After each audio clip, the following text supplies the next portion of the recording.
Hello ನಮಸ್ಕಾರ good morning everyone. As usual ನನ್ನ day hot ವಾಟರಿಂದ start ಆಯಿತು. ಫಸ್ಟಿಗೆ ಹಾಟ್ ವಾಟರ್ ಕುಡಿತಾ ನಾನು ಟು ಡೂ ಲಿಸ್ಟ್ ಮಾಡಿದೆ ಇವತ್ತಿಗೆ ಏನೇನು ಮಾಡಬೇಕಂತ. ಮತ್ತು ಜಿಮ್ಮಿಗೆ ರೆಡಿ ಆದೆ. ಜಿಮ್ ಹೋಗಲಿಕ್ಕಿಂತ ಮುಂಚೆ ನಾನು ಪ್ರೀ ವರ್ಕೌಟಿಗೆ ಇವತ್ತು ವಾಟರ್ಮೆಲನ್ ಜ್ಯೂಸ್ ಮಾಡಿ ಕುಡ್ದದ್ದು. ನೀವು ನನ್ನ ಚಾಪಿಂಗ್ ಸ್ಕಿಲ್ ನೋಡಿ ನಗಾಡ್ಬೋದು, ಬಟ್ ನನಗೆ ಚಾಪ್ ಮಾಡಲಿಕ್ಕೆ ಇಷ್ಟೇ ಬರೋದು. ಜಿಮ್ಮಲ್ಲಿ ಡಂಬಲ್ ಲಿಫ್ಟ್ ಮಾಡಿದಷ್ಟು ಈಸಿ ಅಲ್ಲ ಚಾಪಿಂಗ್ ತುಂಬ ಡಿಫಿಕಲ್ಟ್. ಬಟ್ ಸಮ್ಹಾವ್ ನಾನು ಚಾಪ್ ಮಾಡಿ ಜ್ಯೂಸ್ ಮಾಡಿ ಕುಡ್ದದ್ದು. ಕೆಲವರಿಗೆ ಜ್ಯೂಸಲ್ಲಿ ಶುಗರ್ ಹಾಕಿ ಕುಡಿಯೋ ಅಭ್ಯಾಸ ಇರ್ತದೆ, ಅಂಥವರು ಶುಗರ್ ಫ್ರೀಯನ್ನು ಯೂಸ್ ಮಾಡಿ. ಅದರಲ್ಲಿ ಶುಗರ್ ಇರೋದಿಲ್ಲ, ಅದರಿಂದ ನಿಮಗೆ ವೆಯ್ಟ್ ಲಾಸ್ ಮಾಡಲಿಕ್ಕೆ ಅವ್ರ ಕೆಲವರಿಗೆ ಆ್ಯಕ್ನೆ ಪಿಂಪಲ್ಸ್ ಪ್ರಾಬ್ಲಮ್ ಇದ್ದವರಿಗೆ ಸಹ ಹೆಲ್ಪ್ ಆಗ್ತದೆ. ಹೇಗಾದರೂ ಮಾಡಿ ವಾಟರ್ಮೆಲನನ್ನು ಕಟ್ ಮಾಡಿ ಜ್ಯೂಸ್ ಮಾಡಿ ಕುಡ್ಕೊಂಡು ಜಿಮ್ಮಿಗೆ ಹೊರಟೆ. ಇವತ್ತು ಜಿಮ್ಮಲ್ಲಿ ನಂದು ಫುಲ್ ಡೇ, ಅಂದರೆ ಬ್ಯಾಕ್ ಆ್ಯಂಡ್ ಬೈಸೆಪ್ ಟ್ರೈನ್ ಮಾಡ್ತೇನೆ. ಜಿಮ್ ಆಗಿ ಮನೆಗೆ ಬಂದು ಇವತ್ತು ಕಾರ್ನ್ ಫ್ರೈ ಮಾಡಿದ್ದೇನೆ. ಸ್ವೀಟ್ ಕಾರ್ನ್ ಸಹ ಅಷ್ಟೇ, ನಾನು ಆಯಿಲ್ ಯೂಸ್ ಮಾಡೋದಿಲ್ಲ. ಒಂದು ಪ್ಯಾನಲ್ಲಿ ಫ್ರೋಝನ್ ಸ್ವೀಟ್ ಕಾರ್ನ್ ಹಾಕಿ 5 ಮಿನಿಟ್ಸ್ ಸಾಟೆ ಮಾಡಿದೆ. ಅದಕ್ಕೆ ನಾನು ರುಚಿಗೆ ತಕ್ಕ ಹಾಗೆ ಉಪ್ಪು, ಸ್ವಲ್ಪ ಪೆಪ್ಪರ್ ಪೌಡರ್ ಹಾಕಿ 2 ಮಿನಿಟ್ಸ್ ಸಾಟೆ ಮಾಡಿದರೆ sweet corn pepper fry ready. Sweet corn ತಿಂದು ಫ್ರೆಶನ್ ಅಪ್ ಆಗಿ ಆಫೀಸಿಗೆ ರೆಡಿ ಆದದ್ದು. ಇವತ್ತು ನಾನು ಲಂಚ್ ಮಾಡ್ಕೊಳ್ಳಿಲ್ಲ, ಬಿಕಾಸ್ ನನಗೆ ತುಂಬ ಲೇಟ್ ಆಗಿತ್ತು. ಲಂಚ್ ನಾನು ಔಟ್ಸೈಡ್ ಮಾಡಿದ್ದು.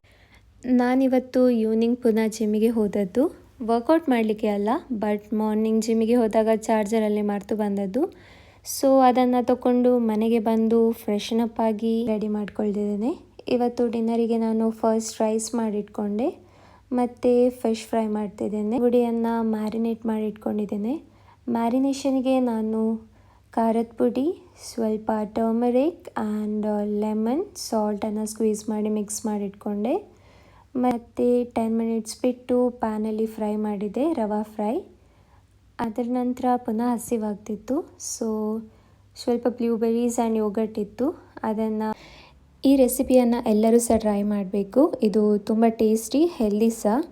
ಇದಕ್ಕೆ ನಾನು ಬ್ಲೂಬೆರೀಸ್ ತೊಗೊಂಡೆ, ಪ್ಲಸ್ ಇದು ಯೋಗರ್ಟ್. ಇದು ಝೆಪ್ಟೋಲಿ, ಸ್ವಿಗ್ಗಿಯಲ್ಲಿ, ಬ್ಲಿಂಕಿಟಲ್ಲಿ ಸಿಗ್ತದೆ. ಅದಕ್ಕೆ ನಾನು ಎಕ್ಸ್ಟ್ರಾ ಪ್ರೋಟೀನ್ ಆ್ಯಡ್ ಮಾಡಿದ್ದೇನೆ, 1 ಸ್ಕೂಪ್ ವೇ ಪ್ರೋಟೀನ್. ಅದು ಮಿಕ್ಸ್ ಮಾಡಿ ಆಫ್ಟರ್ ಡಿನ್ನರ್ ತಿಂದೆ. ನೀವು ಇದು ಬ್ರೇಕ್ಫಾಸ್ಟ್ ಒಟ್ಟಿಗೆ or mid day snacks, evening snacks ಆಗಿ ತಿನ್ಬೋದು. ತುಂಬ ಟೇಸ್ಟಿ. ನನಗೆ ಆಫ್ಟರ್ ಡಿನ್ನರ್ ಅಂತೂ ಡೆಸರ್ಟ್ ತಿಂದ ಫೀಲ್ ಆಯಿತು. Dessert is same. ಇದೇ ಥರ ತುಂಬ ಹೈ ಪ್ರೋಟೀನ್ ರೆಸಿಪೀಸ್ ನಾನು ಟ್ರೈ ಮಾಡ್ತೀನಿ, ಕ್ವಿಕ್ ಆ್ಯಂಡ್ ಈಸಿ ಮಾಡಿಕೊಳ್ಳುವಂಥದ್ದು. ಅದನ್ನು ನಾನು ಇನ್ನು ನೆಕ್ಸ್ಟ್ ವ್ಲಾಗ್ಸಲ್ಲಿ ಹಾಕ್ತಾ ಬರ್ತೇನೆ. ನೀವು ಅದನ್ನು ನೋಡಿ ನೀವು ಸಹ ಟ್ರೈ ಮಾಡ್ಬೋದು. ಆ್ಯಕ್ಚುಲಿ ಈವ್ನಿಂಗ್ ನಾನು ಚಾರ್ಜರ್ ತೊಗೊಳ್ಳಿಕ್ಕೆ ಹೋಗಿದಾಗ ಅಲ್ಲಿಯೇ ಹತ್ತಿರದ ಸೂಪರ್ ಮಾರ್ಕೆಟಿಗೆ ಹೋಗಿದ್ದೆ. ನನಗೆ ಗ್ಲೌಸ್ ಮತ್ತು ಮಾಸ್ಕ್ ಬೇಕಿತ್ತು. ಮಾಸ್ಕ್ ಯಾಕೆ ಅಂದರೆ ಇಲ್ಲಿ ಕನ್ಸ್ಟ್ರಕ್ಷನ್ಸ್ ಎಲ್ಲ ಆಗ್ತಾಯಿದೆ, ಸೊ ತುಂಬ ಡಸ್ಟ್ ನಡ್ಕೊಂಡು ಹೋಗ್ತಾ. ಆ್ಯಂಡ್ ನಾನು 2 ಸಹ ಸಿಗಲಿಲ್ಲ ನನಗೆ. ನೈಟ್ ನಾನು ಆನ್ಲೈನ್ ನೋಡಿದೆ, ಅಲ್ಲಿ ಸಹ ಸಿಗಲಿಲ್ಲ.